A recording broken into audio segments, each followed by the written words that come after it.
Bisan ang una sa estriktong pagpatuman sa quarantine sa Mindanao, nagpadayon ang security operation sa kasunduluhan.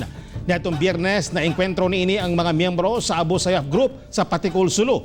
11 kasundalo ang namatay samtang 14 ang samdan. Ayon ang report ni John D. Esteban.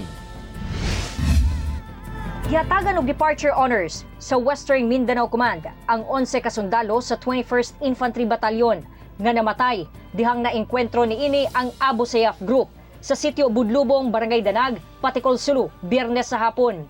Gisakay gilayon sila sa eroplano paingon sa Villamor Air Base sa Pasay City, Sabado sa gabi.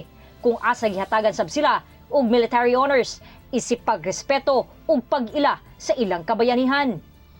Ang mga bayani sundalo mao sila: First Lieutenant Rogelio Diriguero Jr., Staff Sergeant Jason Gazingan, Corporal John Manodom, Mark Dieter Montenegro, Rasul Awas, Ernesto Bautista Jr., Benson Bunggik, Jomel Pagulayan, Primark Valleser, Jadon Usman ug Jomar Ninalga.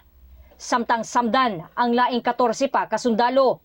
Sumala ni Encinas nga ubay-ubay ang namatay tungod anaa sa mas bintaha nga posisyon ang mga kalaban.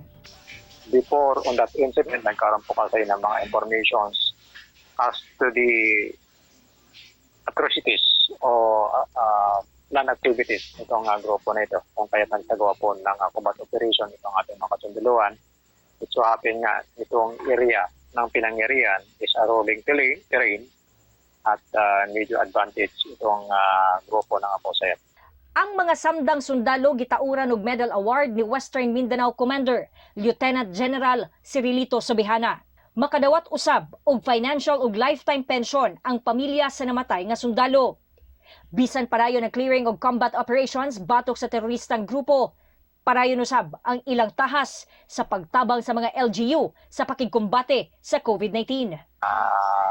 Pagpapatuloy pa rin po natin ating mga gawain upang ma-ensure po natin ang lahat po ng mga individual, ang mga pamayanan. Pinapablo po natin ay po. Samtang hugtanong nagikondena sa LGU Davao ang pagpangatake sa Abu Sayyaf taliwala sa ginaatubang nga krisis sa COVID-19 pandemic. Gipaabot sab sa lokal nga panggamhanan ang pahisubo sa pamilya sa mga namatayng sundalo. Ako si John D. Esteban para sa One Mindanao.